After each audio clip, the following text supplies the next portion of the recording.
Good evening and welcome to the Cedar Falls Planning and Zoning Commission meeting for this Wednesday, October 23rd, 2019. Ms. Howard, could we have the roll? Atkins, Hartley, Lynch. Here. Prideaux. Here. Holst. Here. Leeper. Here. Wingert. Saul. Here. Larson. Here.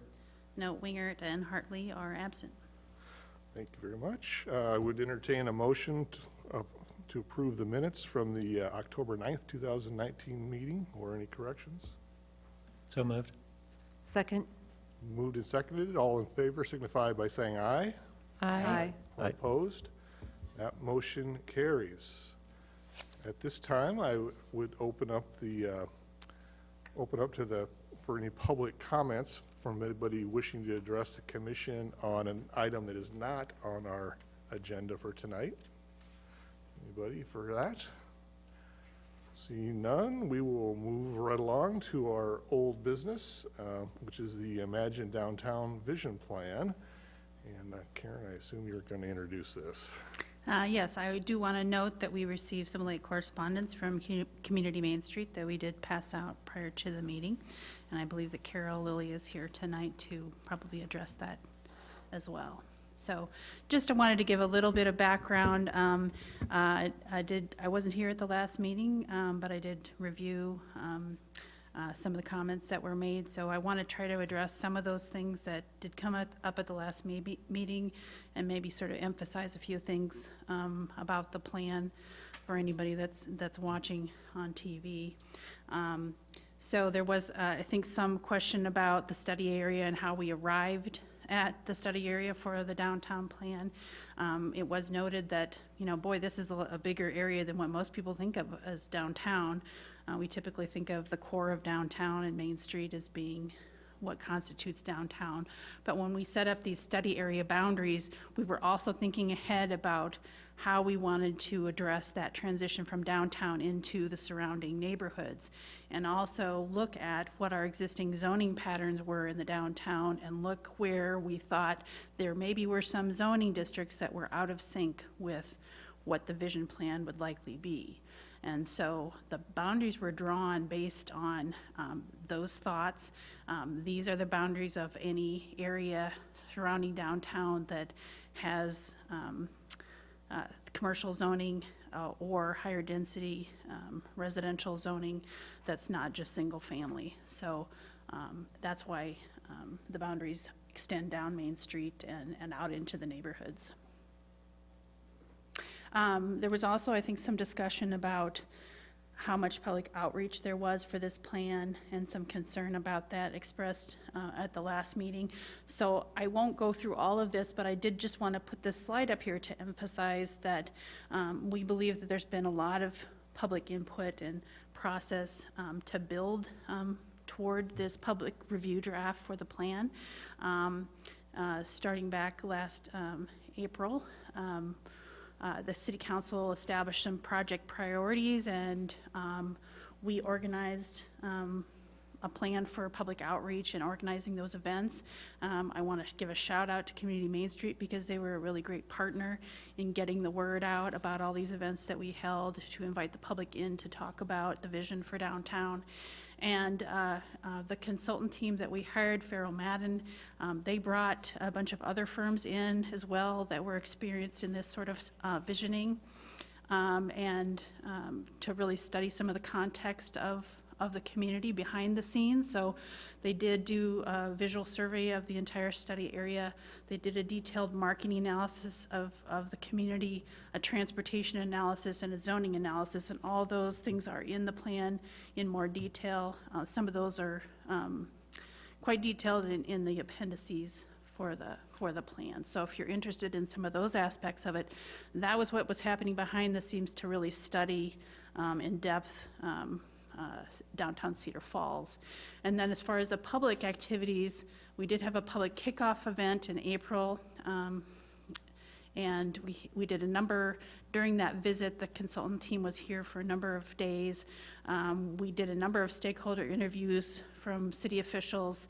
Parking study was ongoing at that time, so we had a parking study committee, the Red Cedar cohort, downtown retailers, downtown restaurant owners, property owners, developers, architects, realtors, Community Main Street.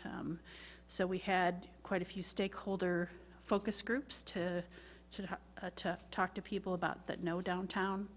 And then we had a public workshop, which was, we sent out postcards to everybody that lived and owned property in the study area, inviting them to this public kickoff workshop where we talked about what people's impressions were of downtown right now, to get a sense of where the challenges were and what were the biggest assets, the best aspects of downtown.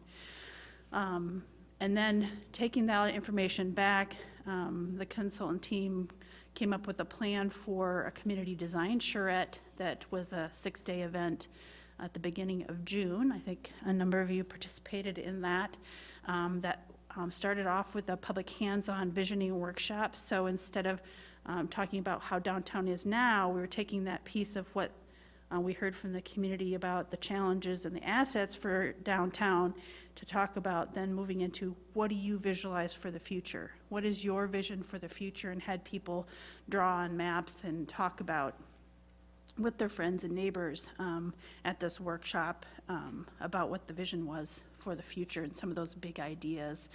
During that same time, throughout the week, we set up in the Women's Club across from City Hall, and there was an open design studio, so people that didn't have a chance to come to that hands-on workshop, or maybe they just wanted to talk one-on-one with the design team, could come in and see the work in progress and talk to the team about the plan. There was also technical stakeholder meetings happening during that time to really vet some of these ideas in reality. So meeting again with Community Main Street partners and with Cedar Falls Utilities, the Iowa DOT, because we do have a state highway that runs through the area, Cedar Valley Alliance, we met with UNI officials, Met Transit, Historical Society, the Bike Ped Committee, one-on-one meetings with the city council members, and then city staff that has to administer a lot of the rules and regulations currently. There was a lunch and learn session during that time, and then during that week to talk about downtown mobility and transportation options. And at the end of the charrette, there was a work in progress presentation about what they heard during that week. So based on all that information and taking those big ideas back, that's what was the emphasis for and what was fleshed out then in this public review draft. Jeff Farrell came back on September 25th again and then made that presentation after the Planning and Zoning Commission. So there was quite a bit of process throughout this plan, so we do feel like we have a good handle on what a number of folks that have participated think about downtown. So I wanted to revisit again, just to remind people, the City Council did set these project priorities. It's always good to kind of check in back to when we first started talking about it. These were the City Council project priorities. They want to create a vision plan to manage change over time, base that plan on broad community input, and then create a process that's both welcoming and safe to explore those ideas. And then base the plan on market realities. I mean, we really need to think about what Cedar Falls is now and what it could be, and also think about the future, changing demographics, changing transportation, to think about how things might change in the future and how we might need to adapt to that. And then build on the success and maintain the unique sense of place that is downtown Cedar Falls. How do we do that? What's our vision for that? And encourage economic development based on the vision that's adopted. Maintain and enhance existing properties, encourage new development, invest in public infrastructure to support that vision. That's why you see some public infrastructure discussion in the plan. And then tailor financial incentives in the future, ideas to incentivize support projects that further the goals of the plan. And then finally, the next step will be in this process to establish clear and objective zoning standards to help achieve that vision. Here's just a few images from that community design charrette, people working together about that vision. some of the reporting out of what people talked about at those meetings. And then people coming to that open design studio in the Women's Club to look at the design team in action and how they're drawing these ideas right onto the map of downtown. Now, moving on, I think Iris laid out a little bit of the contents of the vision plan and encourage everybody to kind of review those more carefully. But it's laid out with basically an introduction that talks about the process and the visioning process that happened, and then goes through some of those big ideas that we heard during that design charrette, and then also talks about some missing middle housing, what that is, talks about housing options that might be based on future needs in the community, and then sets up and creates character areas for downtown, because not only is it was recognized in the plan that downtown is different than other areas of the city, it's also recognized that not every part of the study area is the same. And so they might need to have different approaches when it comes to zoning. And then setting some of the frontage types, that's setting it up for starting to think about how zoning might create the frontage types are how buildings meet the street, and that's really how most people experience cities, are how the buildings meet the street. When you're walking down the street, when you're driving down the street, that's so important to what how we feel about our city, and what creates that sense of place. So those aspects of any code are really important. And then the vision itself, part of the plan, what the consultants tried to do is take some of those big ideas and then those plan goals and try to illustrate them like prototypical sites. So they took some typical blocks that are in downtown to show if we were going to have new development in the future, or if we're going to try to transform and adaptively reuse some of the existing buildings in the area, how might that change in the future based on the vision that's in this plan? So trying to give people an illustration and imagine what those might be in the future. And then it talks at the end, of course, about the plan goals and recommendations and what the next steps are. So a little bit about the big ideas that came out of the public design charrette. These were the important elements for most people. The big ideas heard from a lot of people: improve the walkability, safety, connectivity, and comfort, respect the historic character of downtown, add street trees and other green space, rethink the parking, provide housing options for all ages, and making biking, other modes of operation, biking easier beyond the trails. So are there some on-street facilities that we need to be thinking about for bikes? And then there was quite a bit of comment about, gee, it would be nice to have a downtown grocery store, and wow, wouldn't it be interesting to think about what would happen if the wastewater treatment plant were to move off the site along the river there. A little bit about visualizing change. A plan is about the future, and so it's about preserving what we love the best, but it's about how to address change when it does occur.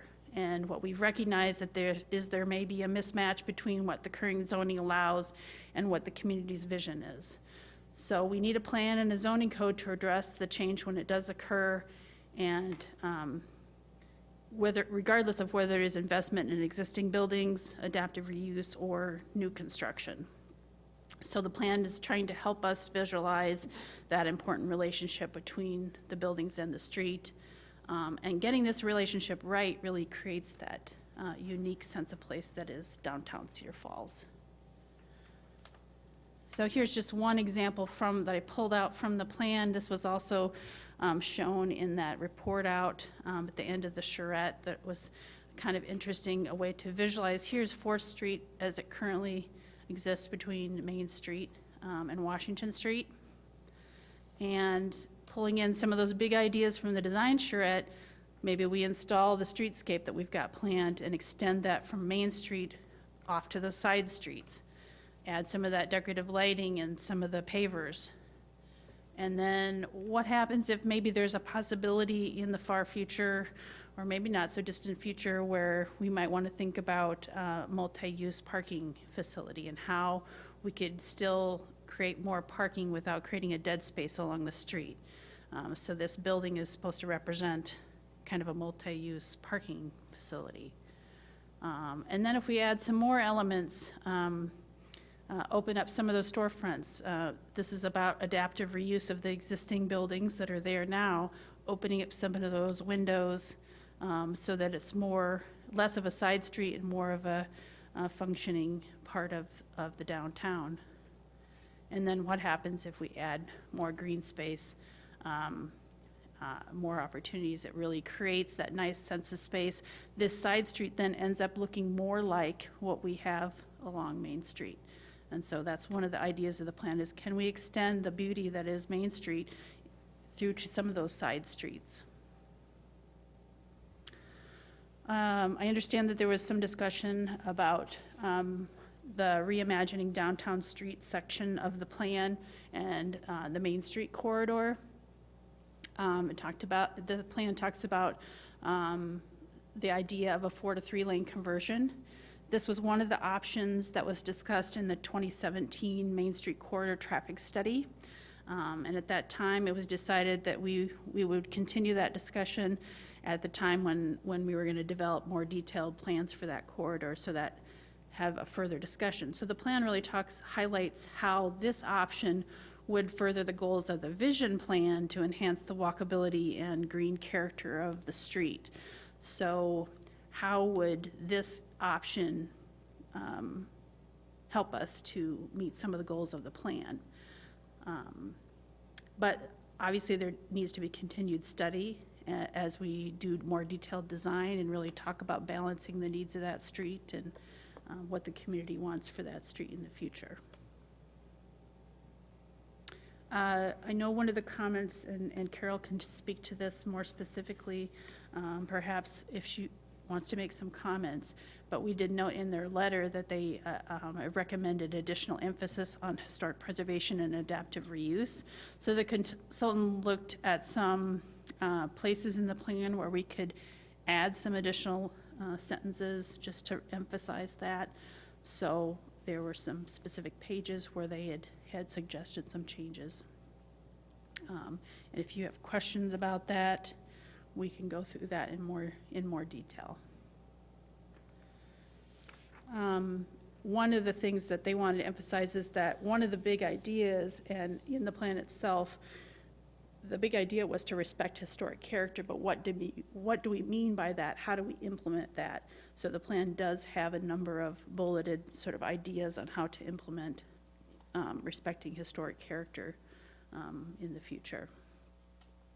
So that talks about reusing existing buildings and preserving significant architecture, establishing zoning for new development that respects the scale and character of the context, and make sure that the rules enable small-scale infill, not just big development, but how do we set up the rules so that there's opportunities for infill on some lots that are currently vacant. And then how do we manage and control the scale and massing of buildings to transition between downtown and the nearby neighborhoods that have lower scale, more historic homes. And then there's always a lot of discussion about parking, and so I wanted to clarify, the vision plan calls for building on the recommendations of the downtown study. That's on page 18 of the plan, and I think the plan is talking about long-term strategies and talking about those strategies in zoning, but also if we were to go to the step of getting to the point where we need a parking ramp in the downtown area, similar to the parking study, this plan talks about the need for perhaps monetizing on-street parking, monetizing the system to be able to pay for that kind of a system when we get to that point. This is an excerpt from the parking study itself. These were the long-term strategies in that parking study. We're in the process of implementing the short and medium-term strategies right now, and then we will be evaluating those, and it could be that we feel like, okay, we're in pretty good shape now, let's see how it goes with those strategies and see if we need additional parking and when. But when we do, as development occurs, depending on the rate of redevelopment in the downtown, that's going to depend on when we trigger some of these longer-term strategies. So in the parking study, this is right from the parking study itself. It states that downtown streets may need to be monetized as a part of a longer-term plan to provide adequate public parking infrastructure. It also states to reevaluate zoning requirements for downtown residential developments. We'll be doing that with the zoning. That's the private parking requirements, not the public parking strategies. And then working with developers to explore public-private partnerships and how we might be able to create that additional public parking when it's needed. So that's, we feel like it's the plan is pretty consistent with the parking study and sort of builds on thinking about taking it forward to those long-term strategies in the plan. And then here's just that character map, if there's any questions tonight about those character areas, and each one of those is described in the plan in more detail about the scale and sort of character of these various areas. So if you have questions about that, we can discuss those in more detail. And then finally, those are overarching recommendations at the end of the plan. If there's any questions that you have about these big plan goals, they are also spelled out in more detail about how we might implement some of these recommendations of the plan itself. And just a note that the next steps in the plan are to develop the zoning. You can already see a little bit of setting the stage for the zoning.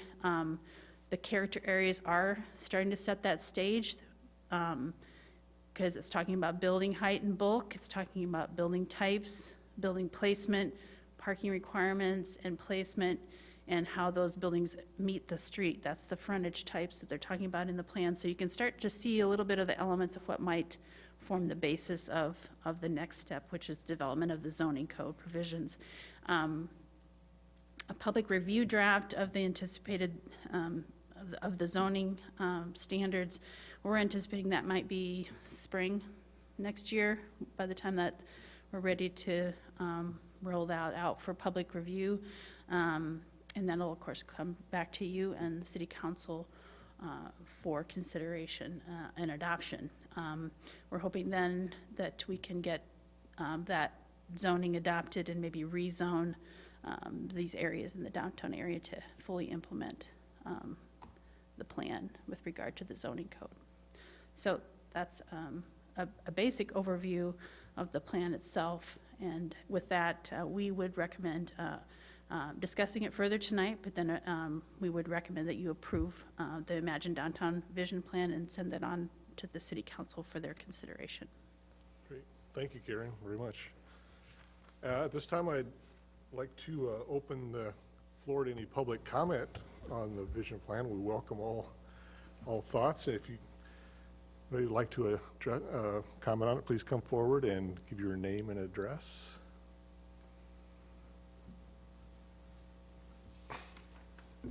Hi, I'm Carol Lilly. I am with Community Main Street, downtown Cedar Falls District.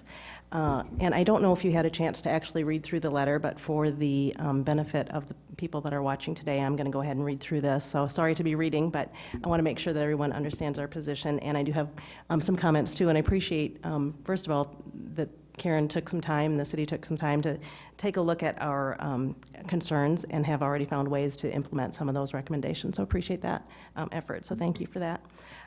Members of Planning, Zoning Commission, and city staff, the Cedar Falls Downtown District is a thriving neighborhood within the Cedar Valley.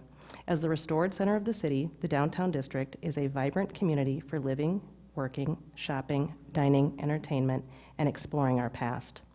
To quote the Imagine Downtown Vision Plan, city leadership, Community Main Street, and local business owners have worked together to revitalize Main Street and create a vibrant destination for boutique shopping, restaurants, and other entertainment opportunities. This plan itself is another example of the collaborative efforts taken to maintain and grow the economic vitality of the downtown commercial district and its surrounding areas. Following the Main Street approach to economic development adopted by the city and Community Main Street in 1987, the assessed value of the district has since increased by 821%.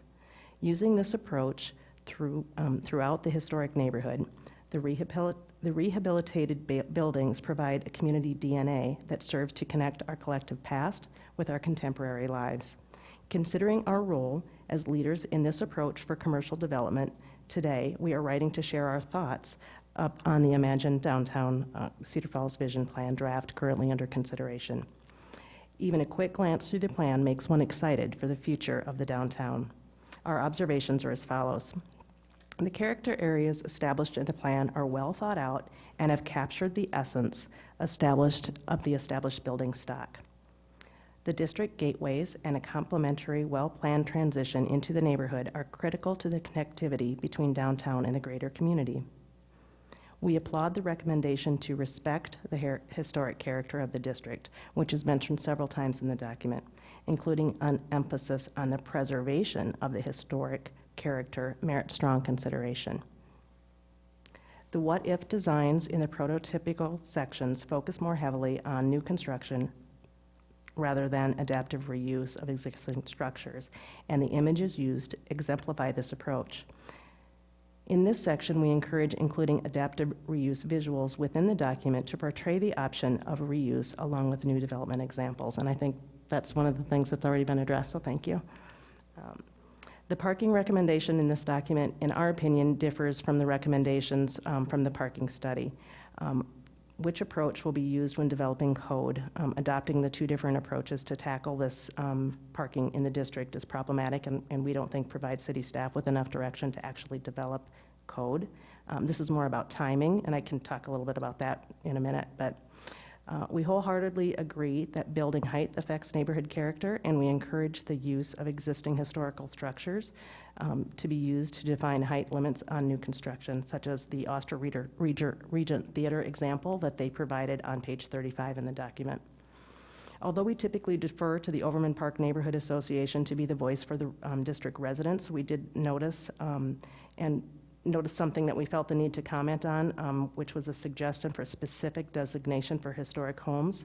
Just wondering who would determine what that designation is, and specifically what does that mean? We sincerely thank city staff, elected officials, commission members, and community volunteers for investing both financial resources and time into creating the plan. Knowing future city code over both existing buildings and new construction projects will be based upon the contents, we recognize the level of importance this visioning document carries. We encourage the community to continue pursuing the current due diligence that is underway in devising an appropriate final draft that meets the challenges of future development while maintaining and supporting the existing built infrastructure and capitalizing on the potential of adaptive reuse. In summary, we request your careful consideration of our suggestions as you finalize the draft of the Imagine Downtown Cedar Falls Vision Plan that you ultimately recommend to City Council to adopt. I should have probably started, we did have a team from our board that met and went through the plan, and we also had our design committee meet and go through the plan as well, and took comments from both of those groups. And I know some members of the public also had the opportunity to provide online input as well. That's just kind of where we came from. I think the difference maybe, and we've had some conversations with city staff too regarding the parking piece. It may be more around timing and understanding the timing, understanding that this is when city code is going to be made. Perhaps some of our folks misunderstood, thinking that that monetizing of the street parking was going to be something that was going to be put into code during this time period. We want to make sure that we are following the parking plan that we all worked so hard on, which we haven't even fully realized the short-term goals. We haven't gotten to the point where we've even started monetizing the parking lots. So we just want to make sure that we're not moving too quickly and not allowing time to evaluate what the other plan has going on. So I think we're all in agreement. It's just maybe a matter of semantics and understanding what this document and the timeline that code is going to change in that particular section. So Carol, you're not, because when I hear, well, there's maybe two different directions on parking, I'm like, okay, where's our big conflict at, you know, that or do you think it's mostly maybe a timing and some interpretation rather than? The way I'm understanding it after discussions with city staff today. So Yeah, 'cause we've I had mean, some if, you know, discussions, there's yeah. something we think we got a But- conflict, but we we- can yeah. identify that. And Yeah, we do. We just want it to be clear that, and it does state in the document to follow the parking recommendations, but again, in discussions we've had as an entity, you know, we're not ready to move faster on the parking recommendations. We want the parking recommendations in the parking plan to be followed and all of the steps followed, including that evaluation phase, which, as a member of the parking committee, I know we have not undertaken that aspect yet. So that's an important piece before we start talking about monetizing street parking. We're not ready to do that. okay. So it sounds like we're maybe closer to understanding. Any comments? Maybe I could comment on that too, and I think we're in total agreement. I think there was some concern that there's a lot of things in the plan that talk about how a parking ramp would fit in downtown, and we didn't want that to be misinterpreted that this was happening right away. So I think there's a lot of steps that need to occur to even determine whether and when that might be needed, and what the strategies, we haven't even started thinking about it, the exact strategy we need to be able to even fund something like that. It's a very expensive undertaking. So once we get to that point where, as we're evaluating these changes that we were implementing with the parking study, each step of the way, we can kind of do parking counts and decide when we're ready to think about that. And it's always good to plan for the future, and I think that's what this document does, is say, okay, in the long term, we might need to, you know, as downtown grows, and depending on the rate of redevelopment downtown, you know, that might trigger some of these steps a little bit earlier, but we'll just need to be evaluating. So I think it's just taking that one step further, and I think the parking study talked about when we're doing the downtown visioning and developing the zoning ordinance, that we need to take a look at the private off-street parking requirement. Now, the zoning doesn't have anything to do with the on-street. There's no code being changed with this plan as far as the zoning, because the zoning only affects what happens not in the public streets, right? And not in the public parking ramps or public lots. The zoning code just has to do with what the requirements are for private development. So as far as the code changes go, that's going to be the focus for the next phase of this planning effort. So Carol, you saw some of the notes that Karen had on the regarding historic character potential. I think what you were suggesting is those could be potentially inserted into the draft document. Is that something the city is kind of recommending, and what's your opinion of? And I don't know if, you know, we just, like I said, it's been a very short time when we've had Community Main Street's comments, so. Right, I know it's So we're trying to address them fairly quickly, so we could certainly look at those more carefully tonight if you wanted to, but that would be our recommendation, to add a few sentences just to emphasize that aspect of it. Do you think that addresses maybe some of the Yeah, concerns that were brought up by Main Street? Yeah, I just think that our concern was that there was not quite enough emphasis on that adaptive reuse as an option, and that potentially by skipping that portion, even though there may be some verbiage in there in a couple different spots, by not having that prevalent focus, the immediate thought is going to be tear something down and build something new. We want to make sure that adaptive reuse option is really closely looked at as a true option, and hopefully some incentives that would go along with that. That's a good suggestion. Anybody want to hit Carol with a question? I'll say one more thing. I just want to tie back to that respecting historic character and preserving historic character. Respect and preserve are not the same. So we want to make sure that we're recognizing both. You know, we've got a proven track record, the 821% increase in value over 32 years on just that main corridor. You know, we're looking with this plan to extend that, and that's a revenue generator in and of itself. Does Main Street have any thoughts then on the one question you mentioned in there about whom or how the historic homes are designated within the Overman Park area or wherever else we might do such designation? Is there? The reason why we brought that forward was because when we went through worked with the Historical Society and our organization to create the certified local government, which allowed us to get the grants to get the historic district and, you know, the whole process that we went through. One of the big concerns when the community was the landmarking of individual properties. So that was just one thing that we weren't really sure if that's really what they were saying is we're going to start landmarking properties. And if so, that's not something that I think at that time we, as entities, including the city, all three were in agreement that that would not be something that we would move forward with. So just making sure that of really understanding what that sentence means within the document is important. Okay. So I think Karen, yeah. the reason there's some language in there about respecting some of the historic buildings is that we need to be careful as we change zoning, because zoning changes incentives, right? And so as we're building that zoning code, we need to be cognizant that if the intent of, for example, respecting the historic character and preserving historic buildings is one of the plan goals, we want to make sure that we set up the zoning so we're not encouraging wholesale, you know, destruction of what we love the best.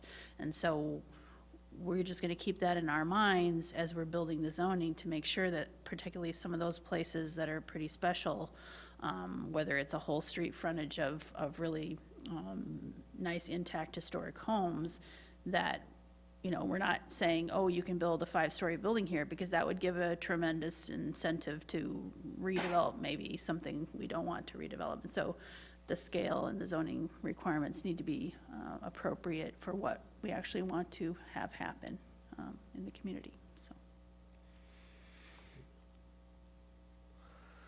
Thank you, Carol. Thanks, Carol. Appreciate all the hard work that Main Street has done on this and all your input, so. Thanks. We had A a nice lot of team worked on the volunteers. project, so I'll make sure to extend the thanks to them as well. Thank you. Thanks.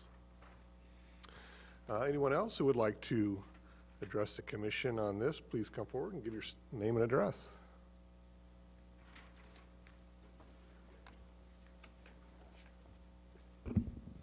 My name's Mike Hayworth. I'm at 1508 Orchard Drive.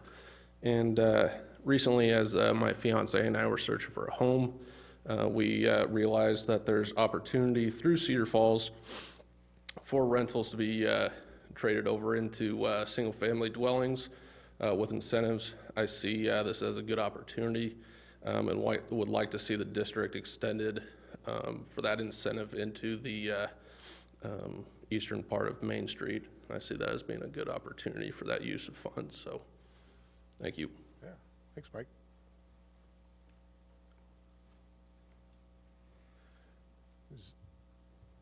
Is there anything as part of that? Well, that's the program that the city council has right now, setting aside some funds for creating for conversion from rental to owner.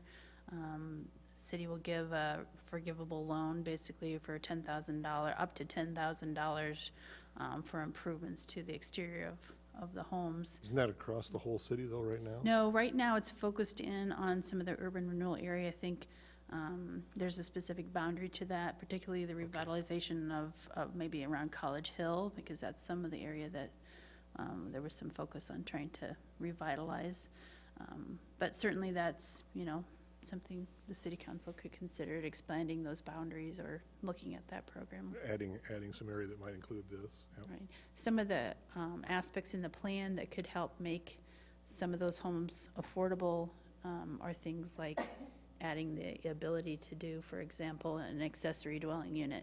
Say you have a property for a first-time home buyer or somebody that wants to live and purchase a property that might be a little expensive to maintain, is to provide some other opportunities to provide some income coming in for, those are just, there's some small ideas to create that ability to do small-scale infill and support that historic preservation and new housing options in the downtown area. Anyone else would like to comment on the Imagine Downtown Vision Plan?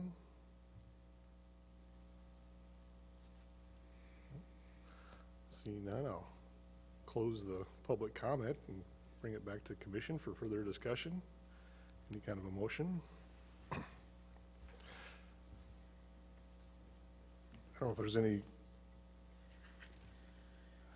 How do you feel about maybe some of those language additions for the adaptive reuse and historic character emphasis? Yeah, I guess we Karen, would recommend including those additional sentences and enhancing. as part of the those. staff recommendation? Mhm, Okay, yes. so making a motion to approve the draft as would include those items then? Yeah, if that's what the commission Okay, I just would like to do. kind of clarify that, those seems like reasonable additions to me. Just haven't had a lot of time to study it, but it seems to be fairly straightforward in its benefit. One thing I did notice, we had a lot of discussion last meeting, and I've heard just from people outside the meetings, seems like people focus on, there's always one thing that becomes like the hot button issue, and it seemed like that Main Street design from the roughly 9th Street to 18th Street is one that there's a lot of discussion both ways on the 3-lane versus the 4-lane and all of that. And I don't know, I mean, obviously there's a lot more discussion and that involves a lot more than just, what's going on within this as far as planning a street like that. But would it be, it seems like to me that the way they've described the 3-lane versus the 4-lane, they're probably about the same paving width. Is there any? Yeah, there's no change to the curb line with Yeah. this proposal. It's just really reconfiguring the redesigned existing within space. Right, within the existing curb to curb, right? right.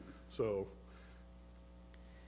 worst case scenario, I guess you go one way, you don't like it, the other option is still available, so that might be something to, Right. I know that some consider. communities have done the lean approach where they've tried it out by just restriping things and see how it goes, and then implement the long-term, if you're actually going to do medians and other Well- things that are bigger investments, that's. that's what has been done in downtown Waterloo on Park, to put bike lanes in there and restripe the existing paving.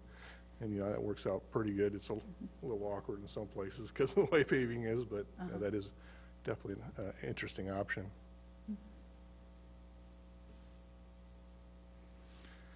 I'd like to commend city staff. I think, I know it's a lot of hard work and it's an extra job for all of you. So appreciate you taking that on as a challenge that we've all kind of been pushing over the years. And I think it's really successful. And of course, we're looking for the next step, right? Your next second job, which is the zoning. I think we're all looking forward to the potential of that and how that impacts the city and Broadway. With that, I would move that we approve the downtown vision plan, subject to the historic provisions that have been noted. Is there a second? I will second. Right, yeah, I think looks very good. Is there any other discussion?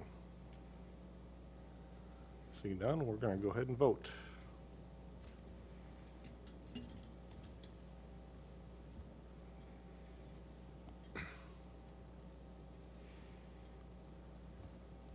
And the votes are in. We have all ayes, so that measure carries.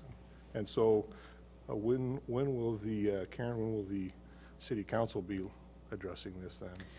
So the consultant team will be back in town on November 4th to give a presentation probably similar to what they gave on September 25th. So another opportunity to hear about what's in the plan. They'll present at the committee of the whole meeting prior to the formal meeting at council. So that's November 4th.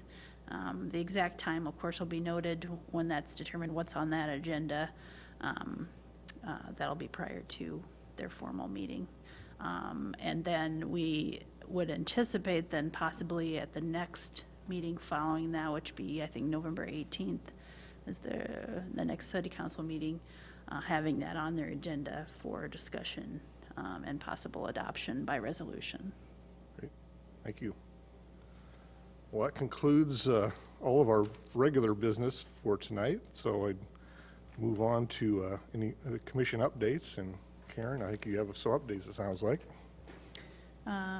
Yes, I just wanted to emphasize, I know we always have at the bottom of the agenda next things that are happening, both city council and planning and zoning commission meetings, but we have a little bit of an unusual schedule for November and December, so I just wanted to emphasize that planning and zoning commission meetings will be on the first and third Wednesdays of both November and December, and that's to avoid those holiday weeks so that that everybody has family plans.